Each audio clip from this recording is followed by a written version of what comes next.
இன்னைக்கு ஆண்டவர் சொல்றார், என் மகளே, நீ என்ன விரும்பி வந்திருக்கிற, உன் விருப்பத்தின்படி நான் செய்வேன். என் மகனே, நீ விரும்புகிறது உனக்கு ஆகும், நீ விரும்புகிறபடி உனக்கு நடக்கும் அப்படின்னு ஆண்டவர் சொல்லுகிறார். நீ விரும்புகிறபடி உனக்கு ஆக கடவுது. என்ன காரியம்? ஒரு விடுதலை, ஒரு சுகம், ஒரு ஆசீர்வாதம்.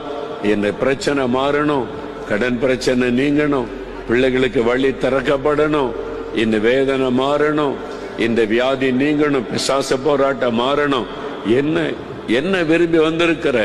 ஆண்டவர் சொல்றால, நீ விரும்புகிறபடி உனக்கு ஆக கடவுது.